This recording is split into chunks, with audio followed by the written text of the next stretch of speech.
Hello students, I was teaching you a chapter Women Caste and Reforms बताया जा रहा था. The video second of the chapter. For instance, उदाहरण अगर हम देखते हैं, one of the most famous reformer, एक सबसे जो फेमस रिफॉर्मर थे, सुधारक जो थे प्रसिद्ध, that was Ishwarchand Vidyasagar. His name was Ishwarchand Vidyasagar. जो प्राचीन हमारी किताबें हैं, एंशियंट टेक्स्ट हैं, तो वो सजेस्ट करते हैं कि जो विडो है, अगर किसी का हस्बैंड की डेथ हो जाती है तो वो क्या कर सकती है, रीमैरी कर सकती है, दोबारा विवाह कर सकती है. His suggestion was adopted by British official. उनका जो सजेशंस था ब्रिटिश अधिकारियों ने अपना लिया. And a law was passed, और एक कानून बना दिया गया इन 1856 में, परमिटिंग विडो रीमैरिज, जिसमें एक विडो वुमेन्स चाहे तो दोबारा रीमैरिज कर सकती हैं. Those who were against the remarriage of widow oppose Vidyasagar. वो लोग जो पुनर्विवाह के, विधवाओं के पुनर्विवाह के विरोधी थे, उन लोगों ने विद्यासागर का क्या किया, अपोज किया, विरोध किया. इवन बॉयकॉट हिम, और उसका बहिष्कार कर दिया. उनको धमकाने लगे कि इस तरह की जो हमारी सोशल कस्टम्स है वो पहले से इंडिया में मौजूद है और ये इनको अलाउड नहीं करता है कि एक विडो लेडी रीमैरिज करे हस्बैंड की डेथ के बाद. By the second half of 19th century में अगर हम बात करें, द मूवमेंट जो था इन फेवर ऑफ विडो, जो विडो रीमैरिज, जो विवाह के फेवर में थे, मूवमेंट चलाया गया, स्प्रेड, और धीरे धीरे all part of the country, यानी कि देश के सभी हिस्सों में फैल गया ये movement. In the Telugu speaking, जहाँ तेलुगु बोलते थे स्पीकिंग एरियाज में, और जो मद्रास प्रेसिडेंसी थी, वर्सेलिंगम पंतलू जो थे वो भी एक रिफॉर्मर थे. वर्सेलिंगम पंतलू, उन्होंने एक एसोसिएशन बनाया विधवाओं के विवाह के लिए, विधवा विवाह के लिए. अराउंड द सेम टाइम, उसी समय जो यंग इंटेलेक्चुअल्स एंड रिफॉर्मर्स थे इन मुंबई में, pledges themselves to working for the same cause, इसी काम के लिए वो काम कर रहे थे. इन द नॉर्थ में जो स्वामी दयानंद सरस्वती थे, वो भी अपने टाइम पर बहुत ही बड़े एक सोशल रिफॉर्मर थे. हु फाउंडेड द रिफॉर्म्स, उन्होंने सुधार के लिए एक आर्य समाज की स्थापना की और विडो रीमैरिज का उन्होंने फेवर किया. चाहे हम ईश्वरचंद विद्यासागर की बात करें, वर्षलिंगम राजू है, दयानंद सरस्वती है, इन लोगों ने विडो रीमैरिज का समर्थन किया. ये द नंबर ऑफ विडोज, जो विडो की संख्या थी एक्चुअली रीमैरिड रिमेन लो, जो रीमैरिज कर सकती थी उनकी जो संख्या थी बहुत कम थी. ज़्यादातर वुमेन्स तो रीमैरिज नहीं करती थी. Those who married were not easily accepted, लेकिन जो करती भी थी उनको समाज के द्वारा स्वीकार नहीं किया जाता था. Conservative groups continue to oppose, जो कंजर्वेटिव, जो पुरानी विचारधारा का जो समूह था, कंजर्वेटिव जो रूढ़िवादी संगठन थे, जो पुरानी विचारधाराओं को मानते थे, उन लोगों ने इस नए कानून का क्या किया, विरोध करते रहे. वो विडो रीमैरिज के फेवर में नहीं थे. उन्होंने ईश्वरचंद विद्यासागर कहें या दयानंद सरस्वती, इन लोगों का अपोज किया, विरोध करते रहे. हालांकि जो विडो लेडी थी, रीमैरिज करती थी, जो उनकी जो संख्या थी वो बहुत ही कम थी.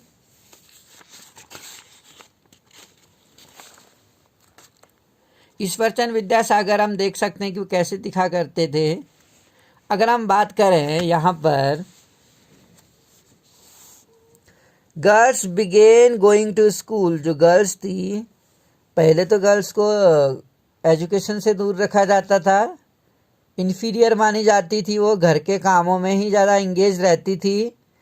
धीरे धीरे स्लोली सोसाइटी में 19th सेंचुरी तक वो स्कूल जाने लगी. Girls begin going to school. Many of reformers felt that, कई सारे सुधारकों ने ये महसूस किया कि education for girls was necessary, जो गर्ल एजुकेशन है गर्ल्स के लिए वो बहुत ही ज़रूरी है. Order to improve the condition of women, ताकि जो महिलाओं की दशा है उसको इम्प्रूव किया जा सके. विद्यासागर इन कलकत्ता, जो कलकत्ता में विद्यासागर थे, और कई अदर सुधारक जो थे रिफॉर्मर इन बम्बई में, उन्होंने गर्ल्स के लिए स्कूल खोलना शुरू कर दिया। उनका मानना था कि गर्ल्स को भी एजुकेशन पाने का अधिकार है, एजुकेशन लेने से उनमें इम्प्रूवमेंट आएगा, समाज में उनको राइट्स मिलेंगे। When the first school 19th century में जब पहला स्कूल खोला गया, many people were afraid of them, बहुत सारे लोग डरने लगे, क्योंकि पहले गर्ल्स तो बिल्कुल स्कूल जाती नहीं थी। जब कोई भी स्कूल नहीं जाती थी, अब कोई अगर इच्छुक होता भी होगा वो डरा हुआ था कि लोग क्या कहेंगे। They fear that school would take girls away from home, वो उन्हें ये डर था, they fear that school would take girls away from home, school क्या करेगा, एक गर्ल्स को घर से दूर ले जाएगा, take girls away from home, prevent them from doing their domestic duty, और एक घर की जो ड्यूटीज हैं, जो घर के कर्तव्य हैं, खाना बनाना, घर की साफ सफाई करना, ये जो कर्तव्य हैं उनसे उन्हें क्या कर देगा, दूर कर देगा। यानी घरेलू कर्तव्यों से, घर के कर्तव्यों से गर्ल्स क्या हो जाएंगी, दूर हो जाएंगी। खाना बनाना है, घर की साफ सफाई करना है। Moreover girls had to travel, यहाँ तक कि जो गर्ल्स थी उनको ट्रैवल जो करना पड़ता था पब्लिक एरिया से, पब्लिक प्लेसेस से होके ट्रैवल करना पड़ता था in order to reach school, school में जाने तक के लिए, स्कूल तक पहुँचने के लिए पब्लिक प्लेस से होके जाना पड़ता था। मैनी पीपल फेल्ट, कई सारे लोग ये महसूस करते थे कि इससे क्या होगा, this would have a corrupting, उन पर करप्टिंग इन्फ्लुएंस ऑन देम, एक भ्रष्ट प्रभाव पड़ेगा, कि हम कह सकते हैं कि लोगों की जो नज़रें हैं उन पर खराब करेंगी उन्हें। They felt that girls should stay away from public space, वो ये महसूस करते थे गर्ल्स शुड स्टे, गर्ल्स को क्या करना चाहिए, स्टे अवे, दूर रहना चाहिए, इन जो पब्लिक स्पेस हैं, जो ओपन प्लेस हैं, खुले स्थान हैं, हम कह सकते हैं जहाँ पर लोग ज़्यादा होते हैं, उन जगहों से गर्ल्स को दूर रहना चाहिए। Therefore throughout the 19th century की अगर हम बात करें, मोस्ट एजुकेटेड जो वुमेन थी वे टॉट एट होम, घर पर भी पढ़ाया जाता था, बाय लिबरल फादर, जो उदारवादी पिता थे, जो सोचते थे कि गर्ल्स को पढ़ना चाहिए, उनको आगे आना चाहिए। डोमेस्टिक ड्यूटीज़ के साथ साथ उनको बाहर के काम में भी इन्वॉल्व होना चाहिए, इनमें सोसाइटी में चेंज आएगा। जो ये मानते थे, उदारवादी पिता थे और पति थे, उन लोगों के द्वारा, कभी कभी ऐसा होता है फादर ने घर पे पढ़ाया, उसके बाद उसकी शादी हो गई, फिर हस्बैंड उसकी एजुकेशन पर ध्यान दे रहा है, तो वो गर्ल्स तो पढ़ लिख पाती थी। समटाइम वुमेन, कभी कभी वुमेन्स खुद भी पढ़ा करती थी। डू यू रिमेंबर, क्या आपको याद है, व्हाट यू रेड अबाउट राज सुंदरी देवी, आपने राज सुंदरी देवी के बारे में क्या पढ़ा अपनी बुक में। ये सोशल एंड पॉलिटिकल लाइफ, सामाजिक और पॉलिटिकल लाइफ थी। लास्ट ईयर जो हमने पढ़ा था इस लेडी के बारे में, शी वॉज वन ऑफ दो, ये उनमें से थी, वो secretly learn to read and write in the flickering light of candle, जो क्या करती थी, चोरी छिपे सेक्रेटली लिख पढ़ा करती थी रात को मोमबत्ती के उजाले में। In the later part of country, century में अगर हम बात करें, बाद की शताब्दी में, schools for girls were establish, girls के लिए जो स्कूल थे वो स्थापित किए गए आर्य समाज के द्वारा पंजाब में, और ज्योतिराव फूले के द्वारा। ज्योतिराव फूले भी महाराष्ट्र में, उन्होंने महिलाओं के लिए स्कूल खोला गया। इन एरिस्टोक्रेटिक मुस्लिम, जो एरिस्टोक्रेटिक जो कुलीन मुस्लिम वर्ग जो थे उत्तर भारत में, women learn to read the Koran in Arabic, Arabic भाषा में कोरन सिखा करती थी। They were taught by women, उन महिलाओं के द्वारा उन्हें पढ़ाया जाता था जो घर में उन्हें पढ़ाने आती थी। सम रिफॉर्मर, ऐसी एक सुधारक थी, सच एज मुमताज़ अली, मुमताज़ अली बहुत ही फेमस रिफॉर्मर थी। री इंटरप्रेट वर्स फ्रॉम द कोरन, उन्होंने कोरन से आर्ग्यू फॉर वुमेन्स की एजुकेशन पर बल दिया। फर्स्ट उर्दू नोवेल जो था बिगेन टू रिटर्न, लिखा जाने लगा। 19th सेंचुरी से उर्दू के साहित्य भी लिखे जाने लगे उर्दू भाषा के।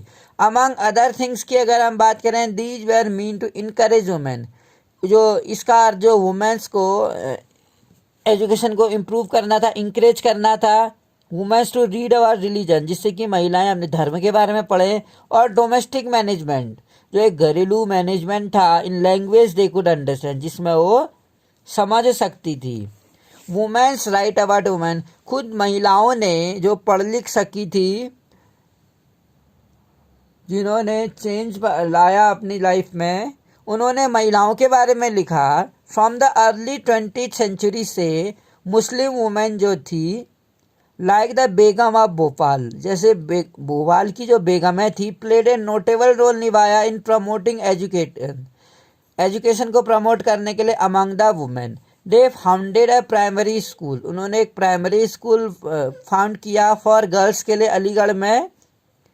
अनदर रिमार्केबल जो वुमेन्स थी, बेगम रुकैया शेखावत हुसैन जो थी, काफ़ी फेमस थी ये, उन्होंने भी मुस्लिमों के लिए एक स्कूल खोला पटना और कलकत्ता में। सी वाज ए फियरलेस, वो क्या थी, बिल्कुल निडर थी। क्रिटिक ऑफ कंजर्वेटिव, जो रूढ़िवादी विचारधारा थे उसकी वो निडर आलोचक थी। Arguing that religious leader of even faith accord an inferior place to women, और इस तरीके से तो ये माना जाता था, जो कंजर्वेटिव रूढ़िवादी विचार थे, आर्ग्यूइंग, जो रिलीजियस लीडर्स थे, धार्मिक नेता जो थे, every faith according to inferior place, उनका ये यकीन था कि एक महिलाओं के लिए जगह इंफीरियर प्लेसेस हैं। 1880 में Indian womens begin to enter university, finally school education पूरी करके अब जो गर्ल्स थी यूनिवर्सिटी में भी जाने लग गई। सम ऑफ देम, इनमें से कुछ लोग जो थी ट्रेंड डॉक्टर के रूप में ट्रेंड होने लगी, कुछ टीचर बन गई। Many womens begin to write and publish their critical views, एक अपने विचार की आलोचनाएं हैं, आलोचनात्मक विचारों को छापने लगी, लिखने लग गई बहुत सारी महिलाएं सोसाइटी में। ताराबाई शिंदे एक बहुत ही फेमस सोशल रिफॉर्मर थी Tarabai. And womens educated at home, और महिलाओं को घर पे पढ़ाया जाने लगा।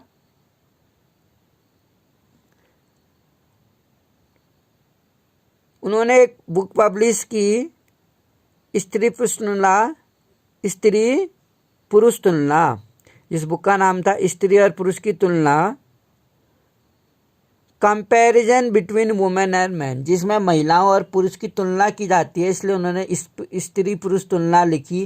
क्रिटिसाइजिंग, जिसमें उसने आलोचना करी जो पुरुष और महिलाओं में डिफरेंस, अंतर किया जाता है कि मेल को एजुकेशन के लिए ज़्यादा इम्पोर्टेंस दी जाती है, उनको टेक्निकल एजुकेशन दी जाती है, और उनको सोसाइटी में हम कह सकते हैं कि मेल डोमिनेटेड, पुरुष प्रधान समाज दिखाई देता था। पंडित रामाबाई एक ग्रेट स्कॉलर, और इसके लिए जो पंडित रामाबाई थी वो संस्कृत की बहुत बड़ी विद्वान थी। उन्होंने ये महसूस किया हिंदुइज्म वॉज ऑपरेसिव, जो हिंदुत्व था, हिंदू धर्म था, ऑपरेसिव था टुवर्ड्स वुमेन, महिलाओं के लिए जो हिंदू धर्म था वो दमन करता था, उनका आगे नहीं बढ़ने देता था। Wrote a book about the miserable life of our caste, उन्होंने एक बुक लिखी जिसमें उन्होंने अबाउट द मिजरेबल लाइफ, एक दयनीय स्थिति के बारे, दयनीय जीवन, अपर कास्ट के दयनीय जीवन के बारे में लिखा, हिंदू वुमेन्स के बारे में। She founded A widows home at Poona, उन्होंने विधवाओं के लिए एक घर बनाया, विधवा आश्रम पूना में, जिससे कि जो विडो लोग थी उनको एक शेल्टर मिले, आश्रय मिले। Who had been treated badly, जिनको बैडली ट्रीट किया जाता था बाय देयर हस्बैंड रिलेटिव्स, उसके पति के रिश्तेदारों के द्वारा जिनको बुरा बर्ताव किया जाता था, उन महिलाओं के लिए, उन विधवा महिलाओं के लिए विधवा आश्रम खोले ताराबाई शिंदे ने, रामाबाई ने। हियर वुमेन्स वेर ट्रेंड, यहाँ पर महिलाओं को ट्रेंड किया जाता था। दे कुड सपोर्ट देमसेल्फ, जिससे कि वो इकोनॉमिकली क्या करें, सपोर्ट मिले उन्हें। Needless to say all the moral then alarm the orthodox, more जो अलार्म थे ऑर्थोडॉक्स रूढ़िवादियों के लिए एक अलार्म था ये। फॉर इंस्टेंस उदाहरण के तौर पे मैनी हिंदू नेशनलिस्ट जो थे, many nationalist felt that Hindu women's were adopting western way.